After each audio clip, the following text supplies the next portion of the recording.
अस्सलाम वालेकुम guys, welcome to let's try Apple. My name is Sultan Haidar. कैसे हैं आप लोग गाइस? ये वीडियो आपके लिए बहुत इंपॉर्टेंट होने वाला है। अगर आप जानना चाहते हैं पीटीए के बारे में फर्दर ऐसे सवाल जो आपके माइंड में अक्सर पॉपअप करते हैं और आपको उनका कहीं से सेटिस्फैक्ट्री आंसर नहीं मिलता, ऐसी बहुत सारी सिचुएशंस होती हैं पीटीए के अप्रूवल के दौरान जो कि आपको फेस करना पड़ सकती हैं। जैसा कि आपसे पीएस आईडी का जो नंबर है वो गुम हो सकता है, वो एसएमएस डिलीट हो सकता है, या आपने जो रिक्वेस्ट की हुई हो या आप उसको डिलीट करना चाहते हैं, या आप ये जानना चाहते हैं कि आपकी जो सीएनआईसी है या आपका जो पासपोर्ट है उसके अगेंस्ट कितने डिवाइसेस जो है वो रजिस्टर्ड हैं, या किसी ने आपका पासपोर्ट जो है या सीएनआईसी नंबर को मिस यूज़ तो नहीं किया हुआ है, या फिर अगर आप टैक्स पेयर हैं या अगर आप अब्रॉड रहते हैं या स्टूडेंट हैं, इन सारे सिनेरियोज में क्या आपको डिस्काउंट मिलता है। तो ऐसे और भी बहुत सारे क्वेश्चंस हैं जिनको आज की वीडियो में मैं एड्रेस करूंगा। आपसे रिक्वेस्ट है कि ये वीडियो पूरा ज़रूर देखिएगा क्योंकि ये वीडियो आपके लिए बहुत ज़रूरी है अगर आप चाहते हैं कि आपको पीटीए से रिलेटेड और पीटीए की रजिस्ट्रेशन से रिलेटेड मुकम्मल क्लैरिटी हो। इससे पहले भी मैं पीटीए की रजिस्ट्रेशन के मेथड के ऊपर एक प्रॉपर वीडियो बना चुका हूँ जिसमें मैंने बताया था कि आप किस तरीके से घर बैठे अपना जो कोई भी फ़ोन है, चाहे वो आईफोन है या कोई भी डिवाइस है जो कि नॉन पीटीए है, आप उसका टैक्स भी जान सकते हैं और उसको घर बैठे रजिस्टर्ड भी करवा सकते हैं, बल्कि उसका जो टैक्स है वो घर बैठे ही उसको पे भी कर सकते हैं। वो वीडियो भी आप ज़रूर देखिएगा, उसका लिंक मैं आपको डिस्क्रिप्शन में भी दे दूंगा और आई बटन में भी दे दूंगा, आप उसको ज़रूर चेक कीजिएगा। सो इसके साथ साथ अगर आपने इस चैनल को सब्सक्राइब नहीं किया तो काइंडली सब्सक्राइब कर लें क्योंकि यहाँ पर मैं एप्पल से और डिफरेंट टेक्नोलॉजी से रिलेटेड ऐसे ही इंटरेस्टिंग और इन्फॉर्मेटिव वीडियोज़ लाता रहता हूँ। सो गाइज मेरे साथ रहिएगा। चलिए आज का वीडियो स्टार्ट करते हैं।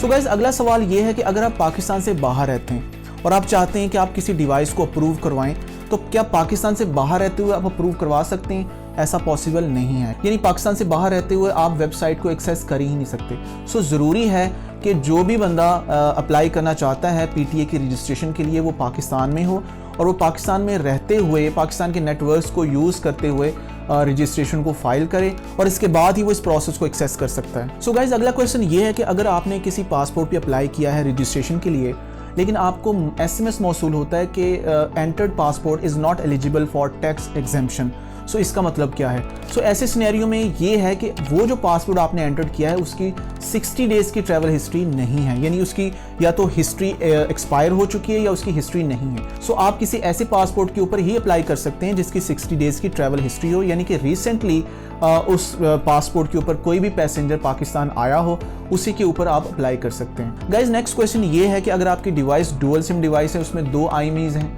और एक रजिस्टर्ड है और एक रजिस्टर्ड नहीं है, क्योंकि आज से कुछ टाइम पहले डीलर कुछ इस तरह की जुगाड़ करते थे कि 2 डिफरेंट डिवाइसेस की IMEIs को पेयर करके उसकी एक सिंगल रिक्वेस्ट भेजते थे और उसके अगेंस्ट वो डिवाइसेस जो थी वो अप्रूव हो जाती थी। अब उसमें होता ये था कि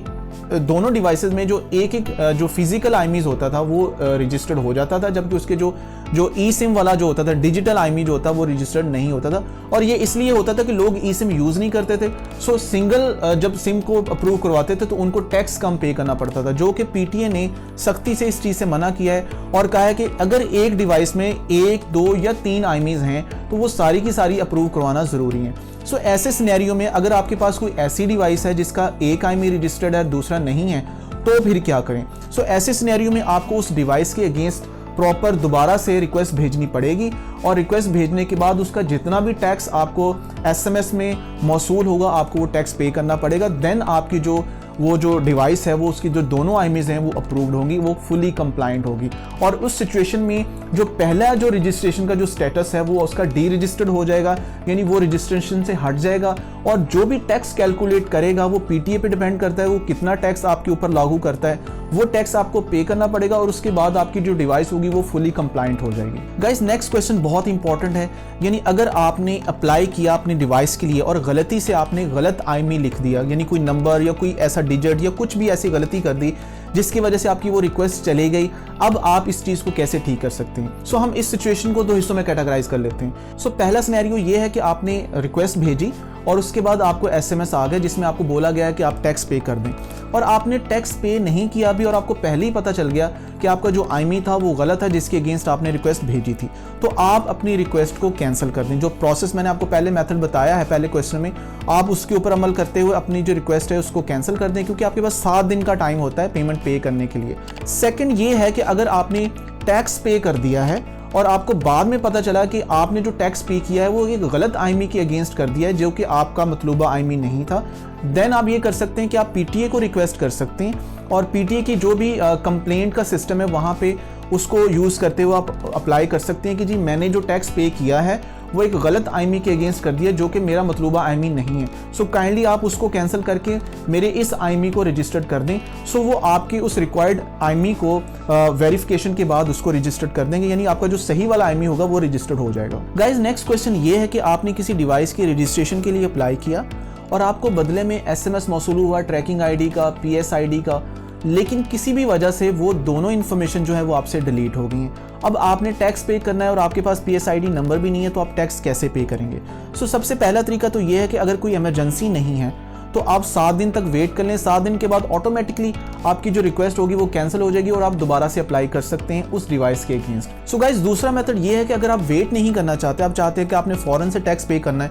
तो फिर आप पीटीए की जो वेबसाइट है मैं आपको लिंक दे दूंगा, आप वहां जाके अपने आईडी को लॉगिन करें। अगर आप ऑलरेडी रजिस्टर्ड नहीं है तो आप अपने उस पर्टिकुलर मोबाइल नंबर के अगेंस्ट अपना जो है अकाउंट बनाएं, अपना CNIC नंबर जो भी इंफॉर्मेशन वहाँ पे है उसको दें और उसके बाद अगर आप ऑलरेडी रजिस्टर्ड हैं, ऑलरेडी मेंबर हैं, तो आप जस्ट लॉगिन करें। लॉगिन करने के बाद लॉगिन के लिए आपने वही मोबाइल नंबर यूज़ करना है जिसके ऊपर आपने *8484# वाली जो है स्ट्रिंग डायल की थी। उसके बाद आपको वो सारी इन्फॉर्मेशन वहाँ पे नज़र आएगी पोर्टल के ऊपर जो कि आपके उस पर्टिकुलर मोबाइल नंबर के अगेंस्ट है, यानी कि आपने उसी से अप्लाई किया था। तो वहाँ पे आपको PSID नंबर भी मिल जाएगा, वहाँ पे आपको ट्रैकिंग आईडी भी मिल जाएगा। आप चाहें तो टैक्स पे कर सकते हैं, आप चाहें तो अपनी एप्लीकेशन को, अपनी जो रिक्वेस्ट है उसको कैंसिल भी कर सकते हैं। गाइज अगला क्वेश्चन ये है कि अगर आप पीटी की वेबसाइट के ऊपर अकाउंट क्रिएट करते हैं और वहाँ पे अपना शनाख्ती कार्ड नंबर देते हैं या पासपोर्ट नंबर देते हैं, तो आपको आगे से इंफॉर्मेशन आती है कि this passport is already existed या आपका जो CNIC है वो ऑलरेडी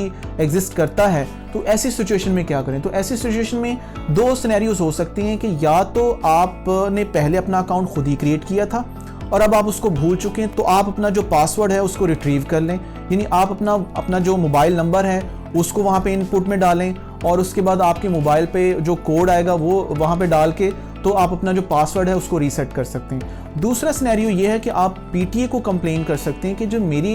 मेरी क्रेडेंशियल है इसके ऊपर एक फेक आईडी क्रिएट हुआ है, तो काइंडली इसको रिमूव कर दें क्योंकि ये मेरा आईडी नहीं है। वो बदले में आपसे कुछ इन्फॉर्मेशन लेंगे, आपसे कुछ प्रूफ वेरिफिकेशन लेंगे। ऑब्वियसली अगर आपके क्रेडेंशियल सारे दुरुस्त हैं तो आप उनको वो सारे क्रेडेंशियल सारी इन्फॉर्मेशन दे सकते हैं, जिसके बदले में आपका जो अकाउंट है वो फेक अकाउंट जो होगा वो रिमूव कर दिया जाएगा और उसके बाद आप अपने शनाख्ती कार्ड के ऊपर या उस पासपोर्ट के ऊपर अपना नया आईडी जो है, नया अकाउंट क्रिएट कर सकते हैं। गाइस एक और बहुत बेसिक सा क्वेश्चन है कि आपकी जो डिवाइस होती है, नॉन पीटीए डिवाइस जो होती है, वो पाकिस्तान में उसको कितने टाइम तक हम उसको अप्रूव ना भी करवाएं तो हम उस पर सिग्नल आ सकते हैं, हम उस पर सिम यूज़ कर सकते हैं। तो ये ड्यूरेशन 60 डेज़ का है, यानी आपकी चाहे फिजिकल डुअल सिम वाली डिवाइस है या ई सिम वाली डिवाइस है, आपकी कोई भी डिवाइस है आप उसको 60 डेज़ तक यूज़ कर सकते हैं। लेकिन एक सिनेरियो ऐसा है कि आप अपनी डिवाइस को 4 महीनों तक भी यूज़ कर सकते हैं, यानी अगर आपके पास फिजिकल डुअल सिम वाला फ़ोन है तो आप उसकी एक साइड पे एक सिम को यूज़ करें, दूसरी सिम को यूज़ ना करें, और जब आपकी फर्स्ट सिम ब्लॉक हो जाएगी तो आप अपनी सिम जैकेट की दूसरी वाली जो साइड है, सिम 2 वाली साइड, उस पर सिम इंसर्ट करके उसको यूज़ कर सकते हैं। तो इस सिनेरियो में आप 4 महीने तक भी यूज़ कर सकते हैं। लेकिन अगर आपका फ़ोन फिजिकल डुअल सिम नहीं है, ई सिम वाला है, तो ऑब्वियसली आप 2 महीने फिजिकल सिम यूज़ करेंगे और अगले 2 महीने आप यूज़ कर सकते हैं अपनी ई सिम, अगर आप यहाँ पाकिस्तान में ई सिम निकलवाते हैं। लेकिन यहाँ पे प्रॉब्लम ये है कि अगर यहाँ पे आप ई सिम के लिए अप्लाई करते हैं तो कुछ लिमिटेशन है जो आपको फेस करना पड़ती हैं। फॉर एग्जांपल अगर आप जैज़ ऑफिस जाते हैं और जैज़ के लिए कोई किसी नंबर पे, किसी पुराने नंबर पे आप सिम निकलवाना चाहते हैं तो वो आपको वो सिम नहीं निकाल के देते। वो कहते हैं कि आपने अगर अपनी ई सिम लेनी है तो आपको एक न्यू नंबर लेना पड़ेगा और वो भी जैज़ में लेना पड़ेगा, यानी वारिद वाली सीरीज़ में 0321 0322 324 में आप नहीं ले सकते। आपको जैज़ के अंदर ही एक नया नंबर लेना पड़ेगा और वो आपकी जो ई सिम होगी वो आप उसको जनरेट करवा सकते हैं, यानी आप अपने पुराने नंबर पे ई सिम नहीं ले सकते। तो ये इस तरह की कुछ लिमिटेशंस हैं। सो गाइस ये थे कुछ डिटेल्ड क्वेश्चन जो मैंने आप लोगों के सामने प्रेजेंट किए हैं। आई डू होप कि आज का वीडियो आप लोगों के लिए बहुत इन्फॉर्मेटिव रहा होगा।